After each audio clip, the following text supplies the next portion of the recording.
विवेकानंद और युवा आंदोलन। लेखक नवनीहरण मुखोपाध्याय, संस्थापक अखिल भारतीय युवा महामंडल।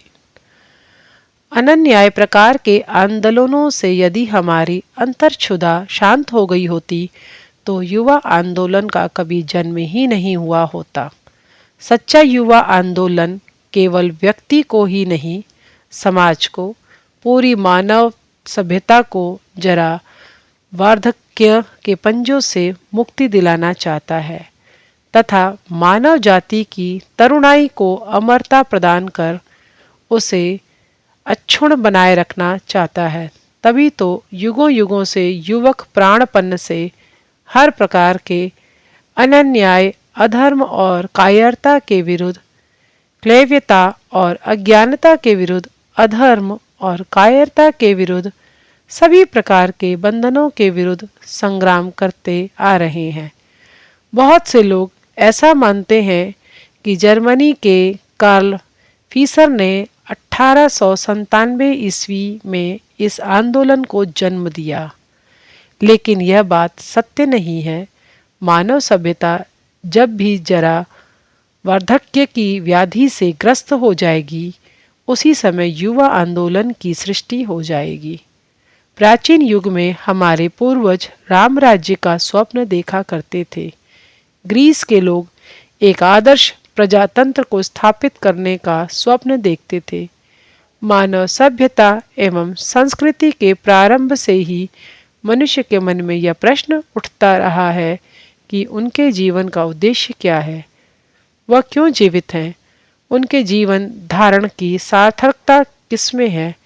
इस प्रश्न का समुचित उत्तर जिस व्यक्ति को नहीं मिल पाता, वह अपने जीवन में आगे बढ़ने की शक्ति भी खो देता है। उसे अपना जीवन निरर्थक या निष्फल प्रतीत होने लगता है और वह अपनी आत्मशक्ति को अभिव्यक्त करने में सफल नहीं हो पाता है। विश्व के सारे मनीषियों तथा चिंतनशील विद्वानों ने युवकों का जयगान किया है। बर्लिन विश्वविद्यालय के प्राध्यापक पॉलसन अपनी पुस्तक दर्शन भूमिका में कहते हैं, संपूर्ण विश्व में धरती के वक्ष पर जितनी बार भी क्रांतियां हुई हैं, उतनी ही बार क्रांतियों के अग्रदूत के रूप में महायौवन संघ आविर्भूत हुआ है। विख्यात मानव विज्ञानी डॉक्टर भूपेंद्र नाथ दत्त कहते हैं, बालकों एवं युवकों का काम ही स्वप्न देखना है, और जो लोग बाल्यकाल के स्वप्न को मूर्त रूप से देने की प्रचेष्टा में अपना सारा जीवन न्योछावर कर देते हैं, आगे चलकर वैसे ही लोगों को इतिहास समाज सुधारक या क्रांतिकारी कहता है। और जो व्यक्ति अपने सपनों को साकार करने में सफल हो जाते हैं, उन्हें युग प्रवर्तक या युगावतार की संज्ञा देकर उनके प्रति अपना सम्मान प्रदर्शित करते हैं। प्रख्यात मनीषी विनय सरकार लिखते हैं, युगों युगों से विश्व के समस्त देशों की उन्नति की चाबियां उस देश के 16 वर्ष से 20 वर्ष के एवं 26 वर्ष से 30 वर्ष के युवक युवतियों की मुट्ठियों में ही झनझनाया करती हैं। जापान के डॉक्टर मतोदा कहते हैं, युवाओं का जीवन व्रत वर्तमान काल में तथा लक्ष्य भविष्य में टिका होता है। आधुनिक युग में हम लोग ऐसे ही एक युवा नेता श्री रामकृष्ण को एक अभूतपूर्व युवा संगठन खड़ा करते देखते हैं।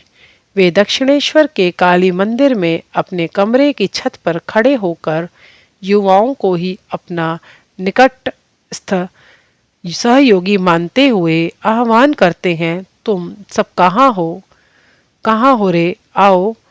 इस तथ्य को कोई भी वैज्ञानिक बुद्धि संपन्न व्यक्ति अस्वीकार नहीं कर सकता कि उनके इस आह्वान के प्रत्युत्तर में प्राणवंत ऊर्जा से परिपूर्ण कुछ युवा नरेंद्र, काली आदि एकत्र हो जाते हैं एवं उन्हीं के निर्देशन में युवाओं का वह संगठन धार्मिक कट्टरता तथा अधर्म के विरुद्ध आंदोलन चलाकर एक अनूठे रामकृष्ण साम्राज्य की स्थापना कर देता है। महामंडल भी अपने नेता स्वामी विवेकानंद के नेतृत्व में एक अखिल भारतीय युवा संगठन का विस्तार करने में जुटा हुआ है। यह आंदोलन कुछ पाने का, किसी अधिकार प्राप्ति का आंदोलन नहीं है। यह स्वयं मनुष्य बनने का, चरित्र गठन का आंदोलन है।